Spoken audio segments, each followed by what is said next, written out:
कॅनडाच्या पंतप्रधानांकडून भारताला G7 शिखर परिषदेचं निमंत्रण. कॅनडाच्या पंतप्रधानांचा मोदींना फोनवरून निमंत्रण. तर पंतप्रधान मोदींनी ट्विट करून दिली माहिती. मनसे आणि ठाकरेंची शिवसेना एकत्र आल्यास काही होणार नाही, मंत्री मंगल प्रभात लोढांचं वक्तव्य. पुण्याच्या शिरूर तालुक्यात मुसळधार पाऊस. पावसामुळे डिंभे धरण आणि माळीण परिसर जलमय. माळीणकडे जाणारी वाहतूक बंद. वैष्णवी हगवणे मृत्यू प्रकरण. मायलेकाच्या पोलीस कोठडीत वाढ. शशांक हगवणे आणि लता हगवणेला आणखी 1 दिवसाची पोलीस कोठडी.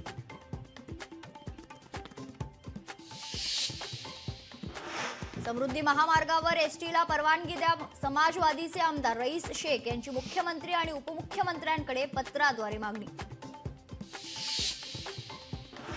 संत आदिशक्ती मुक्ताईच्या पालखीचे पंढरपूरकडे प्रस्थान. शेकडो दिंड्या आणि हजारो वारकऱ्यांसह संत मुक्ताईचा आषाढी वारी पालखी सोहळा पंढरपूरकडे रवाना. रत्नागिरीमधील यशवंतगड किल्ल्याचं नवीन बांधकाम कोसळलं. पुरातत्व विभागातर्फे डागडुजीचं काम निकृष्ट दर्जाचं असल्याचं शिवप्रेमींचा आरोप. मीरा भाईंदरमधून बनावट नोटा बनवणारे आरोपी अटकेत. भारतीय चलनाच्या 500 रुपयांच्या बनावट नोटा जप्त.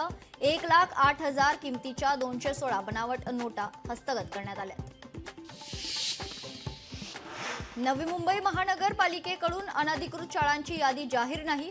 लवकरात लवकर अनधिकृत शाळांची यादी जाहीर करण्याची पालकांची मागणी.